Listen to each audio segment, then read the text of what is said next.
हाज़रीन जुमा नौजवानान इस्लाम बुजुर्गान दीन पर्दानशीन ख़वातीन मेरी माँ और बहनें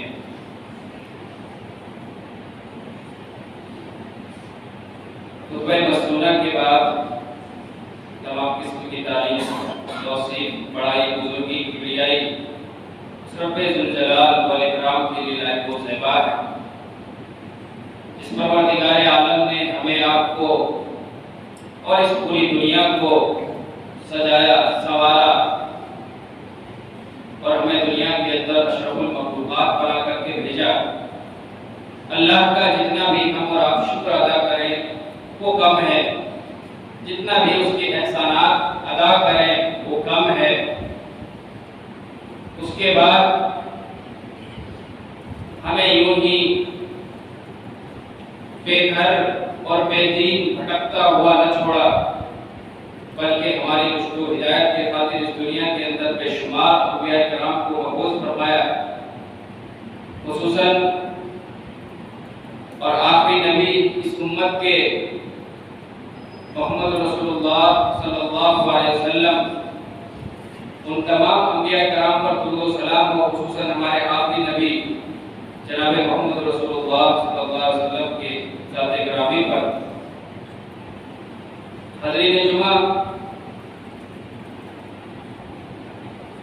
आज का मेरा मौजू, जैसा कि आपने रुपए मसनूना में आयत सुनी, उसी के मुताल्लिक़ इंशाअल्लाह ये रुपए जुमा रहेगा। और खुसूसन अभी माजी करीब जो ज़लज़ला तुर्की और सीरिया के अंदर आया, तो उन ज़लज़लों के आने का असबाब क्या है, इलाज क्या है, उम्मतों पर अल्लाह की मुसीबतें क्यों आई, क्या असबाब है, इंशाअल्लाह इन्हीं बातों पर अपनी बात को खत्म करूंगा। सबसे पहली बात, अल्लाह रब्बुल आलमीन ने फरमाया, अलम यअनि लिल्लज़ीना आमनू अन तख़शअ क़ुलूबुहुम लिज़िक्रिल्लाह, क्या मोमिनों के लिए अब भी वो वक्त नहीं आया कि उनके दिल अल्लाह के जिक्र से लरज़ जाएं, कांप जाएं, डर जाएं। उसके बाद एक दूसरी जगह अल्लाह रब्बुल आलमीन ने मोमिनों को आगाह करते हुए फरमाया, वत्तक़ू फितनतन ला तुसीबन्नल्लज़ीना ज़ुलिमू मिनकुम ख़ास्सा, के लोगों, तुम उस मुसीबत से बचो जो सिर्फ तुम में से खास उम्मत पर या खास लोगों पर नहीं आएगी, यानी जो मुजरिम होंगे सिर्फ वही नहीं मारे जाएंगे। ऐसे अज़ाब और ऐसे फितने के आने से पहले तुम अपने आप को बचाओ। मोहतरम भाइयों, इन दो आयतों का अगर हम जायजा लें, पहली आयत जो मैंने आपको पढ़ा, आपके सामने पढ़ा, उसका तर्जुमा बताया कि क्या अभी वो वक्त नहीं आया कि मोमिनों का दिल डर जाए, अल्लाह के जिक्र से उनके दिल में खौफ पैदा हो जाए। इस आयत करीमा के शान नुज़ूल में हज़रत अब्दुल्लाह इब्न अब्बास रज़ियल्लाहु ताला अन्हु बयान करते हैं कि सहाबाए किराम नबी सल्लल्लाहु अलैहि वसल्लम के हुजरे के बाहर ठहाके मार करके हंस रहे थे। जैसे हम कोई हंसी की बात करते हैं और हमें हंसी आ जाती है, दांत दिख जाते हैं और बाकायदा ठहाके मार मार करके हंसते, इस तरह सहाबाए किराम हंस रहे थे। अल्लाह के नबी सल्लल्लाहु अलैहि वसल्लम बाहर निकले और ये आयत करीमा पढ़कर के उन्हें सरजनिश फरमाई सहाबाए किराम को कि क्या तुम्हें नहीं मालूम अल्लाह रब्बुल आलमीन ने ये आयत नाज़िल फरमाई है, अभी तुम्हारे पास अमन व अमान नहीं है, चारों तरफ से कुफार और मुशरिकीन का घेराव और जमावड़ा है, ऐसे हालत में तुम इतने खिलखिला करके हंस रहे हो। ये तंबीह फरमाया। फिर सहाबाए किराम ने पूछा, अल्लाह के नबी, इस गुनाह का कफारा क्या है? अल्लाह के नबी ने फरमाया, जितना तुम हंसे हो उतना ही तुम अल्लाह की राह में आंसू बहाओ, उतना ही तुम रो। मेरे मोहतरम भाइयों, अभी जिस कदर गहमा गहमी है तुर्की और सूरिया के अंदर, वो किसी से मख्फी नहीं है, किसी से छुपा हुआ नहीं है, कोई पर्दे में नहीं है, क्योंकि ये दौर इतनी तरक्की याफ्ता दौर में हम और आप जी रहे हैं कि अगर दुनिया के किसी भी कोने में एक चींटी भी मर जाती है तो उसकी खबर मालूम करने के लिए आदमी बैठा हुआ, और फौरन दुनिया के हर कोने में बसने वाले हर इंसान तक वो खबर पहुंच जाती है। इस ताल्लुक से मैं ये बताना चाह रहा हूं आपको कि वहां हर तरफ गुहार लग रही है, हर तरफ आबो बकार है, हर तरफ चिल्लाने और चीखने की आवाज है। कोई माँ अपने बेटे की मौत पर रो रही है, कोई बाप अपने बेटी के मौत पर रो रहे हैं, कोई बच्चा अपने माँ बाप के मौत पर रो रहे हैं। अलगर्ज हर तरफ आहो बका की आवाज है, हर तरफ खौफ और दहशत है। क्या ये सब देख करके और सुन करके हमारा दिल और हमारा रूह नहीं कांपता है? अगर ऐसे मौका पर भी हम अल्लाह रब्बुल आलमीन की तरफ रुजू नहीं होते हैं, रुजू इल्लाह होकर के अपने गुनाहों से तायब नहीं होते हैं, तो मेरे भाई वो वक्त दूर नहीं जो आज सूर्या में बना हुआ है वो यहाँ भी आ सकता है। अगर वही शक्ल में नहीं होगा तो दूसरी शक्ल में बन जाता है। अल्लाह रब्बुल आलमीन वो फितने, वो अज़ाब, वो ज़लज़ले, उस तरह की मुसीबतें यहाँ भी ला सकता है और यहाँ भी आ जाएगा। कितने ऐसे वाक़यात वहाँ देखे गए, कुंबे के कुंबे, कबीले के कबीले पूरे तहस नहस हो गए। एक खबर में बताया गया कि एक ही कबीले के आदमी 40 लोग एक ही फ्लैट के अंदर रहते थे, एक ही बिल्डिंग में रहते थे। 40 के 40 में सिर्फ एक आदमी बचा। अब सोचिए उस आदमी के ऊपर क्या बीत रहा होगा। उसकी पूरी नस्ल तबाह हो गई और पूरा कबीला मिट करके ज़मींदोज़ हो गई। वहां कब्रें अलग अलग बनाने का मौका और मोहलत नहीं मिल रहा है। डोजर और जेसीबी के जरिए से यहां से वहां तक लाइनें निकाल करके और एक एक कब्र के अंदर 2-2, 3-3, 4 लोगों को दफन किया जा रहा है। क्या ये हमारे लिए इबरत और नसीहत का वक्त नहीं है? क्या हम अपने गुनाहों से तौबा करने का वक्त नहीं है? अगर ऐसे मौका पर भी अगर हमारे दिल अल्लाह के खौफ से नहीं लरजता है, अगर अल्लाह की आयतें सुन करके हमारा दिल नहीं घबराता है, अगर इन वाक़यात को पढ़ करके और देख करके सुन करके अगर हमारी आंखों से आंसू नहीं टपकते हैं, तो हम समझ लें कि हमारा दिल सख्त हो चुका है, हमारा दिल पत्थर हो चुका है और बल्कि पत्थर से भी ज्यादा सख्त हो चुके हैं। क्योंकि अल्लाह रब्बुल आलमीन ने कुरान मजीद के अंदर पत्थरों के अक़साम को जिक्र किया है। पत्थरों के बारे में बताया कि आज पत्थर तो ऐसे हैं कि लम्मा यशक्कु मिनहल अनहार, कि अगर आप उस पर हथौड़े मारते हैं तो फट करके पानी निकल पड़ता है। आप कितने ऐसे झरने देखे होंगे, पाथ देखे होंगे जहां पत्थरों के बीचों बीच से पानी गिरता है। लेकिन इन वाक़यात, इन हादसात और इन परेशानियों को देख करके भी अगर हमारा दिल नहीं रोता है, हमारे आंखों से आंसू नहीं टपकते हैं, अगर उन मुसलमानों के लिए या वहां के मुसीबतज़दा लोगों के लिए अगर हमारे दिल के अंदर डर महसूस नहीं होता है, तो हम समझेंगे हमारा दिल बिल्कुल सख्त हो चुका है, अल्लाह के डर से आरी हो चुका है, खाली हो चुका है, डर नहीं है दिल। उसके बाद जो दूसरी आयत मैंने बताया, ऐसे फितनों के आने से पहले जो सिर्फ खास लोगों पर नहीं बल्कि अल्लाह का अज़ाब आम होता है, और उसमें चाहे आप तहज्जुद गुजार होंगे, नमाजी होंगे, रोजेदार होंगे, हाजी होंगे, सबको उस लपेट में आ जाना है।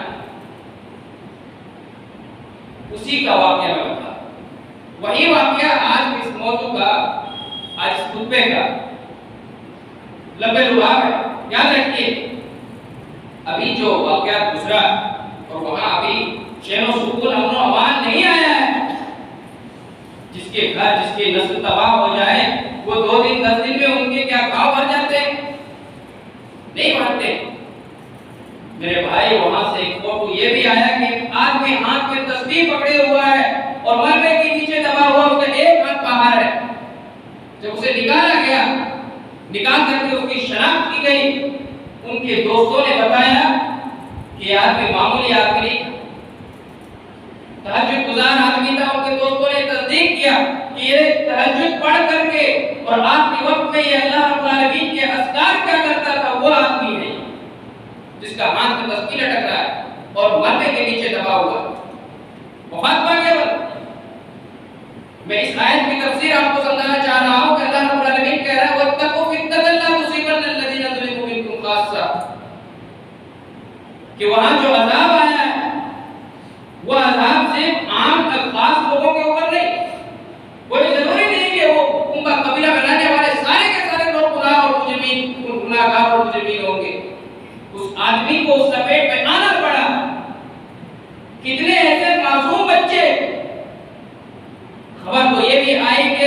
मलबे के अंदर दबे हुए के अंदर ही एक मां ने अपने बच्चे को जन्म दिया, 24 घंटे के अंदर उसे निकाला गया। कई कई मासूम बच्चे मारे गए, उनके क्या गुनाह थे? क्योंकि इस्लाम की आप मुताला करेंगे तो इस्लामियात से आपको पता चलेगा कि जब तक बच्चा बुलुगत को नहीं पहुंच जाता तब तक वो बेगुनाह है, उसके गुनाह शुमार नहीं किए जाते। तो फिर उन बच्चों के क्या कसूर थे कि अल्लाह रब्बुल आलमीन के अज़ाब में वो भी मुब्तला हो, वो भी मारे गए? कहने का मतलब इस आयत को समझने की कोशिश कीजिए कि जब अल्लाह का अज़ाब होता है तो वो आम होता है। न वो ये देखता है कि ये नमाज़ी है, न देखता है कि ये तहज्जुद गुज़ार है, न ये देखता है कि ये हाजी है, न ये देखता है कि ये दुनिया का सबसे बड़ा मुत्तकी और परहेज़गार वली है। जब अल्लाह का अज़ाब आता है तो सबको लपेट देता है। मेरे भाइयों, अब सवाल ये पैदा होता है, लोगों के जहनों में भी ये सवाल पैदा हो चुका होगा कि आखिर अल्लाह का अज़ाब इस तरह क्यों है?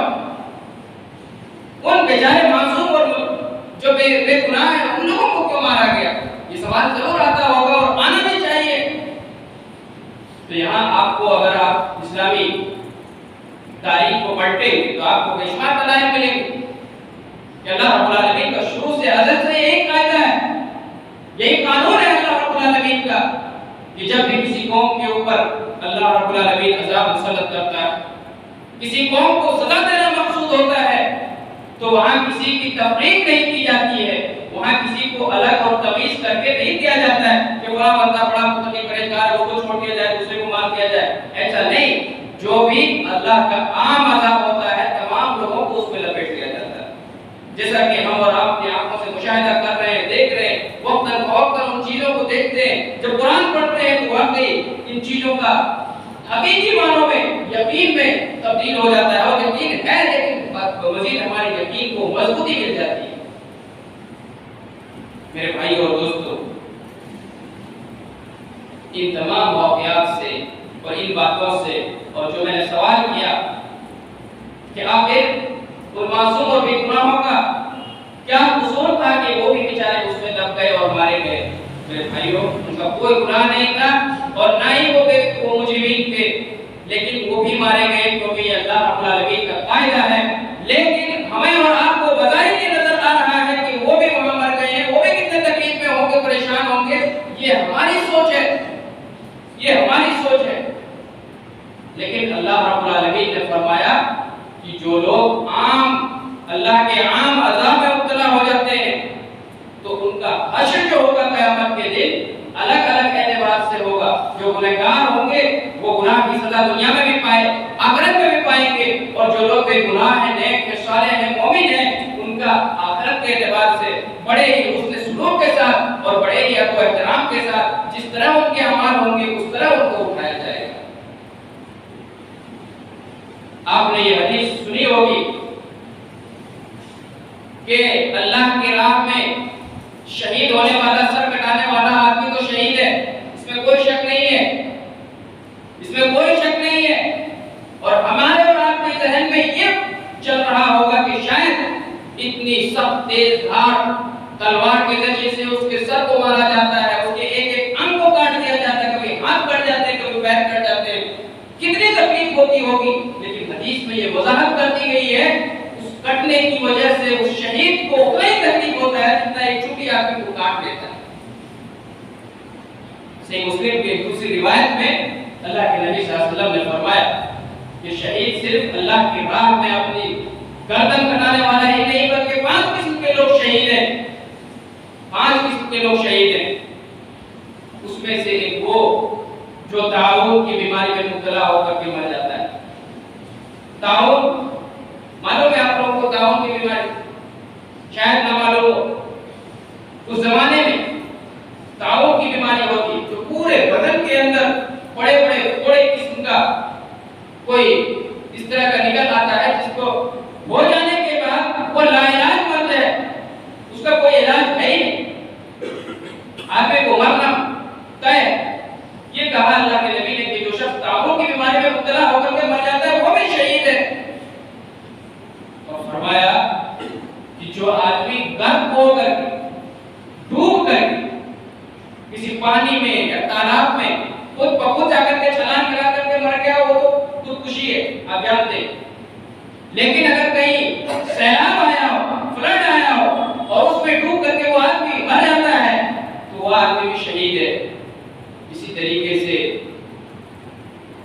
पेट के दर्द की वजह से अगर कोई आदमी मरता है, पेट की दर्द जिसमें खुसूसन और अक्सरियत औरत का इस पेट के दर्द से या पेट की वजह से जो वफात पाने वाली है औरत की जात है, क्योंकि वो हालत अमल में होती है। बच्चे को पैदाइश और जन्म देने का जो वक्त होता है, वैसे हालत में भी बेशुमार औरतों का इंतकाल होता है। तो पेट के दर्द की वजह से जो आदमी मर जाता है उसे भी शहादत का दर्जा मिलता है। और इसी तरीके से चौथी बात और चौथे शहीद वो है जो किसी दीवार के गिर जाने की वजह से अचानक उसकी मौत हो जाती है, ऐसे आदमी भी शहीद है। तो इस वाकया से जो फिल्म तुर्की के अंदर हुआ, वहां पे शुमार मोमिनीन भी होंगे, मुत्तकी भी होंगे, परहेजगार भी होंगे, ऐसे लोगों को शायद हो सकता है अल्लाह रब्बुल आलमीन शहादत का दर्जा देना चाहता हो, इसलिए भी उनके ऊपर वो अज़ाब बनकर के मुसल्लत हो गए। तो मेरे भाई बेशुमार उसमें इबरतें हैं, बेशुमार नसीहतें हैं, बट जरूरी ये है कि हम और आप उन नसीहतों को लें, उन इबरतों को हासिल करें। उससे क्या मिल रहा है हम उसको लेने की कोशिश करें और उससे कुछ सीखने की कोशिश करें। क्योंकि हमने दुनिया में कुछ भी नहीं सीखा। ये बात बड़ी कड़वी लगेगी लेकिन मैं बोल ही दूंगा। महीने में तकरीबन 4 दफे जुमा होते हैं। मसाजिद जितने हैं तकरीबन 15 रोज पे या महीने में इस्लाही प्रोग्राम होते हैं। इस्लाही प्रोग्राम हो रहे, कभी कभार इज्तिमाई पैमाने पे, मुल्की सतह पे, जिलाई सतह पे, सूबाई सतह पे, मरकजी सतह पे आए दिन इस्लाह मुआशरा, अमन शांति का कॉन्फ्रेंस, अगर तरह तरह के नाम दे करके एक से एक प्रोग्राम हो रहे हैं, तरह तरह के खुतबा, तरह तरह के दुरूद, बड़े से बड़े उलमाए किराम के वाज़ और बयान हो रहे हैं, लेकिन हमने क्या सीखा? कुछ भी नहीं सीखा, कुछ भी नहीं सीखा।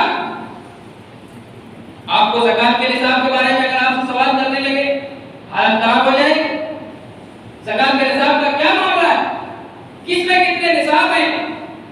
बकरी में कितने हैं, गाय में कितने हैं, ऊंट में कितने हैं, पैसे में कितने हैं, सोने चांदी में कितने ज़कात है, पूछा जाए तो कुछ भी मालूम नहीं। आप क्या कर रहे हैं? इतने प्रोग्राम्स, इतने मुहाज़रात, इतने दुरूस, इतने खुतबात आपने सुन करके क्या हासिल किया? कुछ भी हासिल नहीं किया। इसीलिए अल्लाह रब्बुल आलमीन हर साल में एक बार, 2 बार, 3 बार, कई बार अल्लाह रब्बुल आलमीन अपने अज़ाब को दोहराता है, रिपीट करता है, ताकि ये मुसलमान, ये मोमिन इस दुनिया के अंदर उससे इबरतें हासिल करे, उससे डरे और अल्लाह रब्बुल आलमीन की तरफ लौट करके जाए। क्योंकि अल्लाह रब्बुल आलमीन इन अज़ाब के ताल्लुक से फरमाया, वमा नुरसिलु बिल आयाति इल्ला तख़फीफा, कि जो भी अज़ाब या जो भी निशानियां या जो भी मुसीबतें हम नाज़िल करते हैं वो सिर्फ और सिर्फ मुसलमानों और मोमिनों को डराने के लिए, उसे डराने के लिए, उन्हें तकलीफ देना मकसूद नहीं है। क्योंकि परवरदिगार आलम के बारे में आप जानते हैं, वो रब्बे ज़ुल जलाल कोई मामूली हस्ती नहीं। उस हस्ती के ताल्लुक से बात किया जाए, जिस तरह एक माँ अपने बच्चे से मोहब्बत करती है, क्या कभी वो अपने बच्चे को जमीन को उखाड़ करके वहां गाड़ सकती है?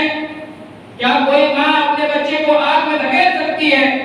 क्या कोई माँ अपने बच्चे को दीवार के सामने रख करके दीवार को धक्का दे करके उसे दबा कर मार सकती है?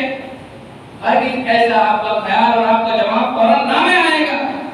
तो आप उस अल्लाह के बारे में क्या गुमान करते हैं जो अल्लाह ये ऐलान करता है कि मैं अपने बंदे से दुनिया की माओं के मुकाबले में 99 माओं से ज्यादा मोहब्बत करता हूं? क्या वो अल्लाह हमें और आपको तबाह करना चाहता है? क्या वो अल्लाह हमें और आपको इस दुनिया के अंदर अज़ाब देना चाहता है? हरगिज़ नहीं। अल्लाह रब्बुल आलमीन ने कहा, वमा नुरसिलु बिल आयाति इल्ला तख़फीफा, हमने दुनिया के अंदर जब भी कोई मुसीबतें भेजा, जब भी कोई आज़माइश भेजा, तो सिर्फ और सिर्फ मुसलमानों के दिलों में खौफ बैठाना मकसूद है, ताकि जो लोग अल्लाह से किताबुल्लाह और सुन्नत रसूल से हट करके जिंदगी गुजार रहे हैं, ऐसे लोगों के लिए शायद वो टर्निंग पॉइंट बन जाए और वहां से लौटकर अल्लाह रब्बुल आलमीन की तरफ चले आए। ये पैगाम है अल्लाह रब्बुल आलमीन का। और दूसरी बात ये भी अल्लाह ताला ने फरमाया, अवला यरौना अन्नहुम युफ्तनूना फी कुल्ली आमिन मर्रतन अव मर्रतैन सुम्मा ला यतूबूना वला हुम यतक़ब्बरून। अल्लाह ने फरमाया, क्या ये लोग नहीं देखते, क्या ये लोग नहीं देखते अन्नहुम युफ्तनूना फी कुल्ली आम, कि हर साल ये आज़माइश में मुब्तला किया जाता है, मर्रतन अव मर्रतैन, कभी कभार एक मर्तबा, कभी कभार दो मर्तबा एक ही साल में कई तरह से आज़माइश में मुब्तला किया जाता है। सुम्मा ला यतूबून, फिर भी ये लोग तौबा नहीं करते, वला हुम यतक़ब्बरून, और न ही अल्लाह रब्बुल आलमीन को याद करते। मेरे भाइयों, अल्लाह रब्बुल आलमीन को इंसान की ये फितरत मालूम है कि ये इंसान कोई मामूली जानवर नहीं है। अल्लाह रब्बुल आलमीन से बगावत मोल लेने वाला इंसान है। हर दौर में ऐसे इंसान पाए गए हैं और हर दौर में उसका अल्लाह रब्बुल आलमीन ने अच्छा इंतजाम भी किया है। तरह तरह के अज़ाब में मुब्तला करके उन्हें तबाह व बर्बाद किया है, निस्तो नाबूद किया है, और पूरी राजी दुनिया तक के लिए इबरत और मौइज़त बयां करके रख दिया है, ताकि पिछली जो उम्मतें आए वो लोग उससे इबरत हासिल करके दोबारा उस गुनाह में मुब्तला होकर के खुद अल्लाह के अज़ाब का मुस्तहिक न बनाए। अल्लाह रब्बुल आलमीन ने आयत करीमा के अंदर आगाह किया और लोगों को उस तरफ मुतवज्जह करने की कोशिश किया कि देखो, तुम्हारे ऊपर हर साल कई मर्तबा और कई तरीके से अज़ाब लाया जाता है, आज़माइश में मुब्तला किया जाता है, और अगर इस पर तुम सुधरने के बजाय उसी काम में अड़े रहते हो, फिर अल्लाह रब्बुल आलमीन को जलाल आता है, अल्लाह रब्बुल आलमीन को जोश आता है कि हम अपने बंदे को जहन्नम से बचाने की कोशिश कर रहे हैं, हम दुनिया की मुसीबतों से बचाने की कोशिश कर रहे हैं, आखिरत में उन्हें जन्नत अता करना चाह रहे हैं, लेकिन ये बंदा ऐसा है कि वो सुधरने का नाम नहीं ले रहा है। तो मलाया तो वला यतक़ब्बरून, ये ऐसे बंदे हैं कि ना तौबा करते हैं, ना अल्लाह का जिक्र करते हैं, ना अल्लाह को याद करते हैं। ऐसे मौका पर अल्लाह रब्बुल आलमीन का वो ज़लज़ले की शक्ल में अज़ाब आता है, और ऐसे मौके पर हम और आप तबाह और बर्बाद होते हैं। मेरे भाइयों, इन अज़ाब से, ऐसे मुसीबतों से हमें और आपको सिवाय इबरत, नसीहत और अपने आप में एक मौइज़त है। बेशुमार कौमों को अल्लाह रब्बुल आलमीन ने हलाक किया, छोटी-छोटी गुनाह की वजह से भी मारे गए और बड़े-बड़े गुनाहों की वजह से भी मारे गए। आप कुरान मजीद का मुताला कीजिए, तर्जुमे के साथ पढ़ने की कोशिश कीजिए। आप हर सूरत के अंदर, तकरीबन हर पारे के अंदर मुख्तलिफ कौम के किस्से को बयान किया गया है, और आखिर में कहा वातबिरु या उलिल अब्सार, के अक्ल वालों, ए दिमाग रखने वालों, जरा सोचो और उससे इबरतें हासिल करो। अल्लाह रब्बुल आलमीन ने कौम शुएब का एक मामूली गुनाह था, क्या था मालूम? नाम तौर पे कमी करते थे, सिर्फ नाम तौर पे कमी की वजह से अल्लाह रब्बुल आलमीन ने उन्हें ऐसी चीख उनके ऊपर भेजा कि वो आवाज सुनकर के उनके कान के पर्दे फट गए और वो बर्दाश्त से बाहर थे, और मौत सबके ऊपर मौत आई। सिर्फ एक गुनाह, नाम तौर पे कमी करते थे, जब लेते थे तो ज्यादा लेते थे, और जब देते थे तो कम दे दिया करते थे। और अब आप और हम ये सोचे जरा, फ्री माइंड होकर के कि हमारे जिंदगी में लैल नहार में, दिन और रात में हमारे और आपसे कितनी नाफरमानियां हो रही हैं, कितने गुनाह सरजद हो रहे हैं। अगर आपसे नहीं हो रहे हैं तो मुआशरे के ऊपर नजर डालें, क्या मुआशरे के सारे लोग सारी गुनाहों से पाक हैं? आप देखेंगे शराब के अंडे खुलेआम खुले हुए हैं, लोग बगैर बिला झिझक जाते हैं, लेकर के पीते हैं। शराब के अड्डे खुले हुए हैं, बिला झिझक जाते हैं, जाकर के खाते हैं, पीते हैं, सब कुछ करते हैं। माँ बाप की नाफरमानियां ऐलान हो रही हैं, बच्चे औलाद जो हमारी है अपने माँ बाप के नाफरमान पैदा हो रहे हैं, नाफरमानियां कर रहे हैं। अलगत सूदखोरी तो आम है हर मामले में, उसमें तो कोई रुकावट और कोई बुरा किसी को मानता ही नहीं है। वो भी दे रहा है, हम भी ले रहे हैं, चाहे वो टेबल के ऊपर से हो या टेबल के नीचे से हो, अलगत हर तरह का काम आम है। नाम तोल में कमी है, कमी बेसी ज्यादती बढ़ा करके लेना देना, क्या ये सारे बुराइयां हमारे अंदर नहीं पाई जाती है? मैं अगर इन तमाम बातों का और खुलासों का अगर सब कुछ मुताला करने के बाद मैं सिर्फ एक ही नतीजे पर पहुंचाऊं कि हमारे गुनाह इतने ज्यादा हैं कि ये ज़लज़ले से भी कुछ काम होने वाला नहीं।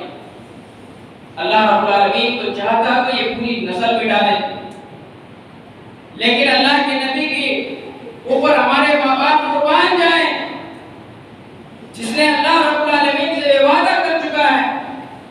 ये अल्लाह के नबी सल्लल्लाहु अलैहि वसल्लम की एक दुआ अल्लाह की बारगाह में कबूल हो चुकी है।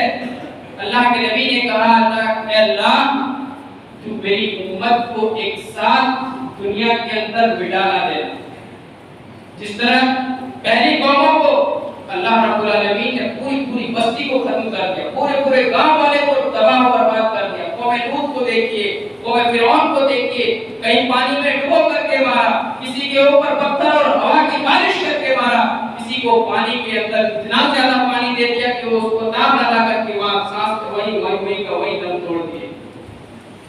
तो अल्लाह के नबी ने अल्लाह रब्बुल आलमीन से खुसूसी दुआ की, अपने हाथ को उठाया और कहा, अल्लाह मेरी एक दुआ ये भी कबूल फरमा तू कि मेरी उम्मत को दुनिया में एक साथ पूरों को नहीं मारेगा। तो इन तमाम बातों का खुलासा ये है कि अल्लाह रब्बुल आलमीन हमें और आपको इतना जो मोहलत दे रहा है, इतनी जो छूट दे रहा है, इतने गुनाहों के बावजूद, तो ये सिर्फ और सिर्फ अल्लाह के नबी की करम है, अल्लाह के नबी सल्लल्लाहु अलैहि वसल्लम का एहसान है।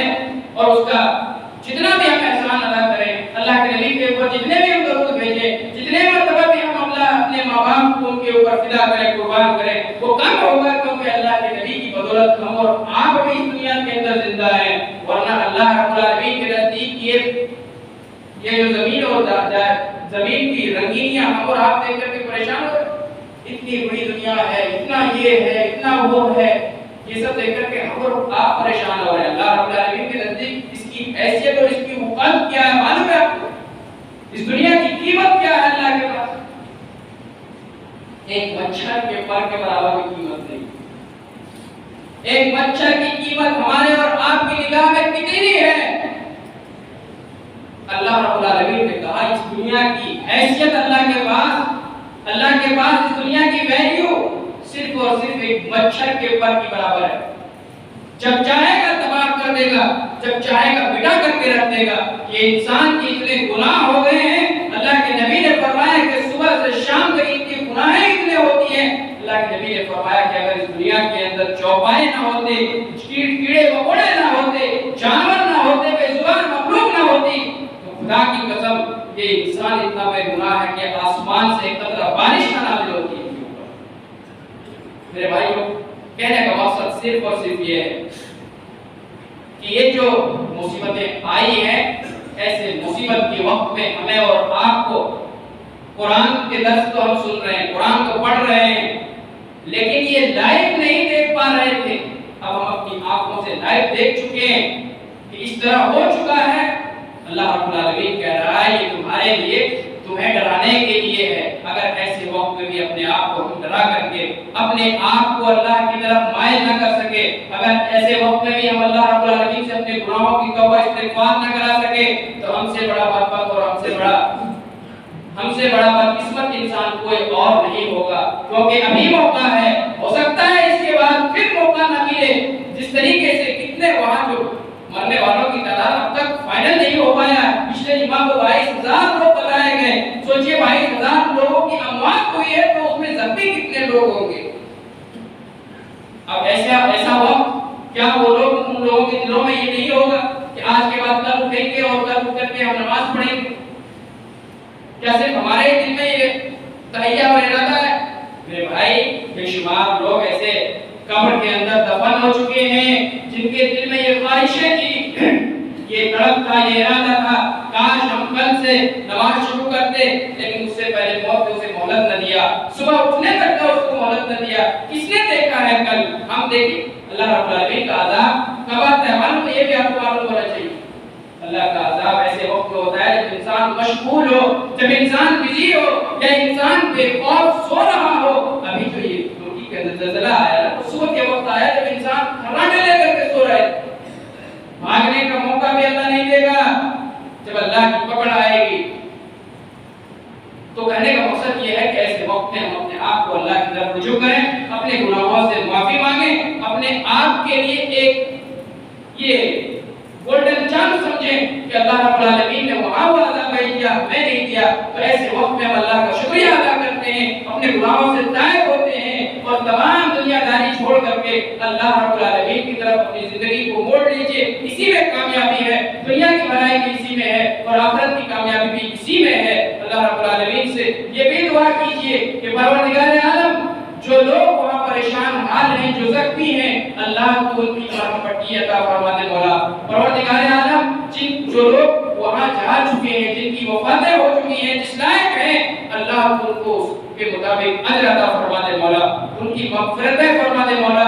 जो जान जख्मी हैं, उनकी मामून और महफूज और अमन व अमान अता फरमा।